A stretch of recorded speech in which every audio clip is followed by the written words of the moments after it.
សូមស្វាគមន៍មកកាន់ Channel BKD Academy ជាថ្មីម្ដងទៀតដោយបងប្អូនបានទស្សនានៅក្នុង Channel របស់យើងមួយចំនួនប្រហែលជាបានចូលទៅមើលនិងតាមដានសិក្សាស្វែងយល់អំពីការចែករំលែករបស់ខ្ញុំផ្ទាល់ក្នុងនាមជាប្រធានគ្រូបង្វឹកនៅក្នុង BKD Academy អំពីប្រធានបទផ្សេងៗអំពី marketing អំពីការធ្វើបរិវត្តកម្ម digital បទសម្ភាសន៍ខ្លីៗជាមួយនឹងស្ថានីយទូរទស្សន៍ CNC ក៏ដូចជាដៃគូផ្សេងៗទៀតដែលបានសម្ភាសន៍ខ្ញុំផ្ទាល់ហើយភាគច្រើនប្រធានបទរបស់ខ្ញុំគឺចែករំលែកអំពីការធ្វើបរិវត្តកម្ម digital ការធ្វើ marketing និងជំនាញជុំវិញគេហៅថាការជំរុញការលក់និងការធ្វើទីផ្សារបងប្អូនថ្ងៃនេះឆ្ងាយពីមិនឆ្ងាយពីប្រធានបទមុនទេខ្ញុំសូមលើករង្វង់នៃប្រធានបទពាក់ព័ន្ធនឹងសេដ្ឋកិច្ចក្រៅប្រព័ន្ធហើយវីដេអូនេះទៀតសោតគឺសម្រាប់បងប្អូនដែលបានសិក្សាជាមួយ BKD Academy ហើ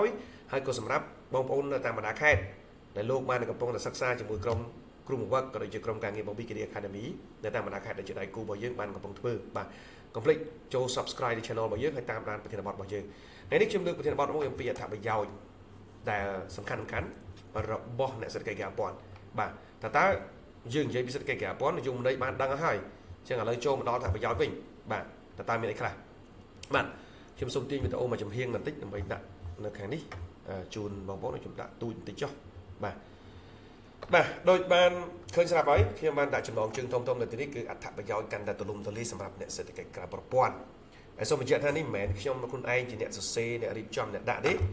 នេះគឺជាការចេញផ្សាយជាផ្លូវការរបស់គណៈកម្មាធិការសម្របសម្រួលការអភិវឌ្ឍសេដ្ឋកិច្ចក្រៅប្រព័ន្ធដែលបច្ចុប្បន្នមានអាដាមរដ្ឋមន្ត្រីក្រសួងឧស្សាហកម្មបច្ចេកវិទ្យានិងវិនិយោគលោកគឺជាតាសហប្រធានទទួលបន្ទុកគណៈកម្មការសម្របសម្រួលការអភិវឌ្ឍសេដ្ឋកិច្ចក្រៅប្រព័ន្ធនេះបាទអញ្ចឹងខ្ញុំបែងចែកជាពីរផ្ទាំងខ្ញុំបញ្យល់ខ្លីៗផ្ទាំងទី1គឺការលើកទឹកចិត្តផ្នែកពន្ធដារផ្ទាំងទី2គឺនិយាយអត្ថប្រយោជន៍ចំនួន9ចំណុចបាទអញ្ចឹងខ្ញុំឆ្លើយតបដោយងាយហើយប្រមុខរដ្ឋាភិបាលជាពិសេសសម្ដេចធិបតីលោកតែងតែផ្សព្វផ្សាយ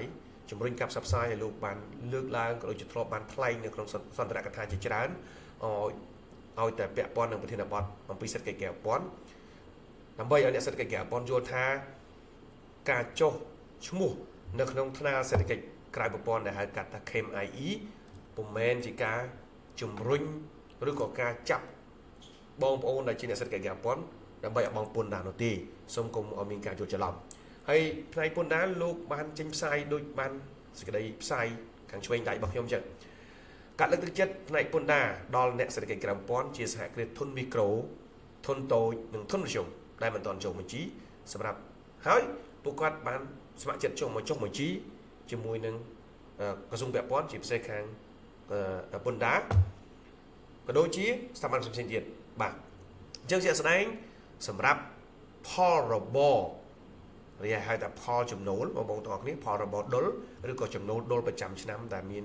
ទំហំទឹកប្រាក់ក្រោម250លានរៀលក្នុងមួយឆ្នាំគឺពុំមានកាតព្វកិច្ចបង់ពន្ធមិនជាប់កាតព្វកិច្ចបង់ពន្ធមិនបាច់បង់ប៉ាតង់ហើយក៏មិនបាច់ប្រកាសពន្ធដែរនឹងសម្រាប់សហគ្រាសធុនមីក្រូតូចដល់ឡែកសម្រាប់ធុនមីក្រូធុនតូចនិងធុនមធ្យមខ្ញុំចង់បែងចែកដាច់នៅក្នុងភាសាបច្ចេកទេសរបស់គ្រឹះស្ថានរដ្ឋរបស់យើង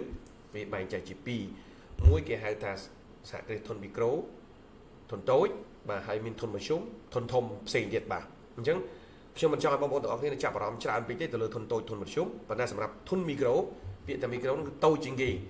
គឺបងប្អូនចុះឈ្មោះលើថ្នាល digital ចុះឈ្មោះអ្នកសេដ្ឋកិច្ចក្រៅប្រព័ន្ធនេះនៅត្រង់បន្ទាត់មីក្រូនេះបងប្អូនពុំបាច់ចុះបញ្ជីពន្ធដារទេបាទសម្រាប់ពណ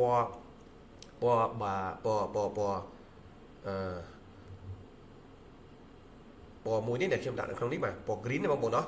បាទពណ៌បៃតងនឹងឯងមិនបៃតងសំទោស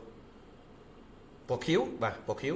អញ្ចឹងនៅកន្លែងពណ៌ខៀវនេះបងប្អូនមើលសម្រាប់សហគ្រាសធុនមីក្រូដែលមានផលរបរក្រោម250លានរៀលក្នុងមួយឆ្នាំគ្មានកាតព្វកិច្ចពន្ធមិនបាច់បង់ប៉ាតង់មិនបាច់ប្រកាសពន្ធហើយចុះឈ្មោះខ្ញុំបញ្ជាក់មិនមែនចុះបញ្ជីចុះឈ្មោះ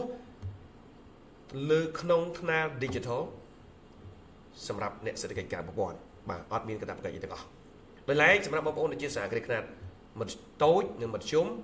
ដែលមានផលរបរលើសនេះគឺនឹងមានការចុះបញ្ជីពន្ធដារនឹងដែលដូចមានចែងរៀបរាប់នៅខាងក្នុងអញ្ចឹង ខ្ញុំអត់និយាយនៅក្នុងផ្នែកនេះទេដោយសារតែបងប្អូនភាគច្រើនអ្នកដែលកំពុងសិក្សាអ្នកដែលកំពុងមើលវីដេអូខ្ញុំសម្ដៅទៅលើអ្នកសេដ្ឋកិច្ចក្រៅប្រព័ន្ធបណ្ដុះសម្រាប់បងប្អូនដែលដឹងខ្លួននៅក្នុងកម្រិតក្រៅគេហៅថាកម្រិតលើសផលរបស់ហ្នឹងអានឹងយើងនឹងជជែកគ្នាក្នុងវីដេអូផ្សេងៗទៀតបាទដល់ហើយនៅពេលដែលបងប្អូនចុះឈ្មោះសូមបញ្ជាក់មិនមែនចុះបញ្ជានេះចុះឈ្មោះនៅក្នុងថ្នាល digital បងប្អូននឹងទទួលបានអត្ថប្រយោជន៍ជាច្រើនដែលលើកឡើង9ចំណុចខ្លីៗតែប៉ុណ្ណោះសិនចុះបាទទី1គឺបងប្អូនមានអត្តសញ្ញាណច្បាស់លាស់បាទវិញ្ញាបនបត្របញ្ជាក់អត្តសញ្ញាណជាអ្នកសេដ្ឋកិច្ចក្រៅប្រព័ន្ធគឺចេញដោយគណៈកម្មការសម្របសម្រួលការអភិវឌ្ឍសេដ្ឋកិច្ចក្រៅប្រព័ន្ធហៅ KMIE នឹងឯងដោយមានឈ្មោះទាំងជាភាសាអង់គ្លេសទាំងភាសាខ្មែរក្រុមការងារខ្ញុំបាន screenshot ជាឧទាហរណ៍ស្រាប់នៅក្នុងនេះបងប្អូនអាចមើលឃើញក្នុងនេះបាទហើយអានឹងគឺជាមួយគឺអត្តសញ្ញាណទី2ជំនាញបងប្អូនកុំមើលស្រាលការបណ្ដុះបណ្ដាលទាំងពួកខ្ញុំដែលកំពុងតែបណ្ដុះបណ្ដាលនៅតាមបណ្ដាខេត្តដែលកំពុងតែជាពិសេសសម្រាប់បងប្អូនពូមីងដែលកំពុងមើលវីដេអូខ្ញុំនេះគឺគុំគិតថានឹងជាការហៅមកបង្គ្រប់កិច្ចប៉ុន្តែជាការបណ្ដុះបណ្ដាលជំនាញពិតប្រាកដមួយដើម្បីឲ្យបងប្អូនអរគ្នាមានជំនាញវិជ្ជាជីវៈនិងសមត្ថភាពខ្ពស់ជាងមុនបន្តកសាងសមត្ថភាពកាន់ល្អកាន់តែប្រសើរបងប្អូនកាន់តែមានលទ្ធភាពក្នុងការពង្រីកអាជីវកម្មរបស់ខ្លួនពង្រីកជំនាញរបស់ខ្លួនកាន់តែល្អប្រសើរចំណុចទី3ហិរញ្ញវត្ថុស្នើសុំកម្ចីនិងសេវាហិរញ្ញវត្ថុផ្លូវការបងប្អូនទាំងអស់គ្នានៅពេលដែលជួបជាមួយគឺស្ថានធនាគារគឺស្ថានហិរញ្ញវត្ថុបងប្អូនអាចយកវិញ្ញាបនបត្របង្ហាញគាត់ថាបងប្អូនទាំងអស់គ្នាអ៊ំពុំមីទាំងអស់គ្នាមានអាជីវកម្មពិតប្រាកដមួយទោះបីតូចក្តីទោះបីគណៈមីក្រូកម្រិតមីក្រូក្តីក៏ជាអាជីវកម្មមួយដែលត្រូវបានទទួលស្គាល់ដោយរដ្ឋាភិបាលកម្ពុជាយើងបាទអញ្ចឹងទៅគេអាចផ្ដល់នូវការប្រាក់ល្អប្រសើរបាទគេអាចនឹងផ្ដល់នូវសេវាកម្មល្អប្រសើរនិងផ្ដល់នូវទំនុកចិត្តបន្ថែមទៀតដល់គឺស្ថានហិរញ្ញវត្ថុបាទ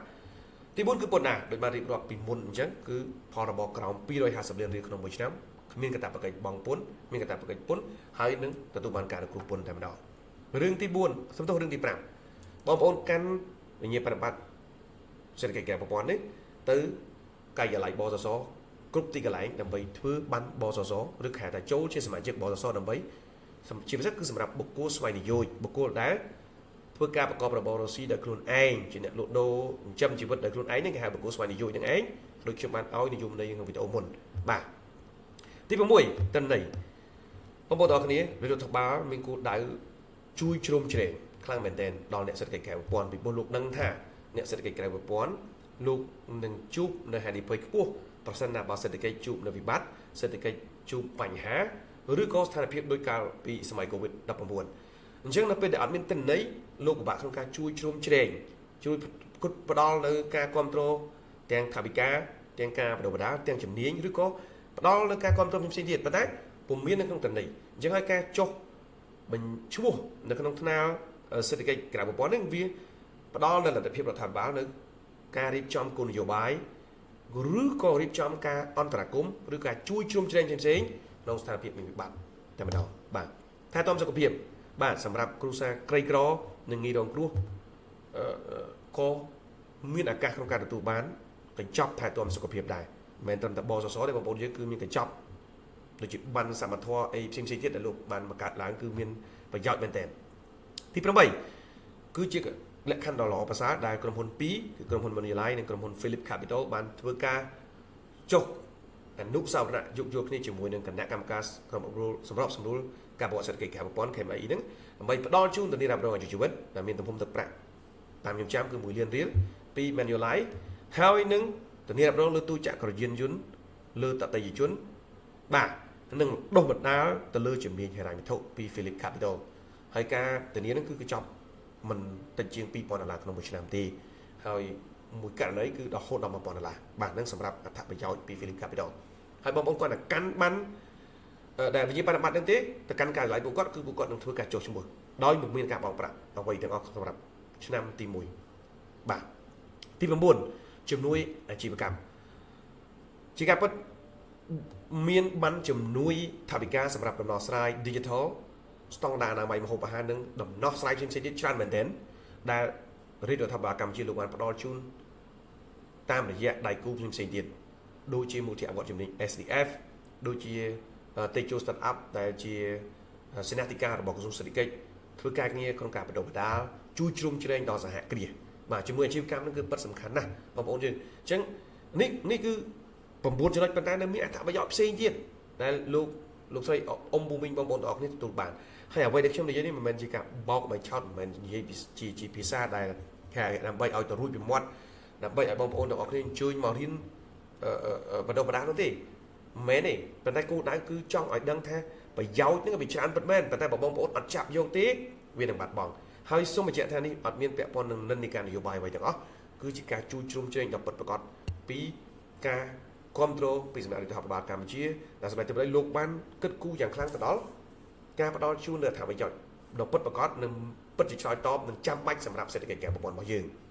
អញ្ចឹងសូមបញ្ជាក់ឡើងខ្លីវិញថាពុំមានការលើកគិតត្រូវបានលើកទឹកចិត្តពន្ធដារហើយនឹងមានអត្ថប្រយោជន៍ពីលេខ1ដល់លេខ9ហើយនឹងមានអត្ថប្រយោជន៍ផ្សេងៗទៀតដែលផ្ដល់ជូនរបស់ទៅដល់បងប្អូនដែលជាអ្នកសេដ្ឋកិច្ចការប្រព័ន្ធបានតែបងប្អូនកាន់នេះគឺនឹងមានប្រយោជន៍ហើយមិនមែន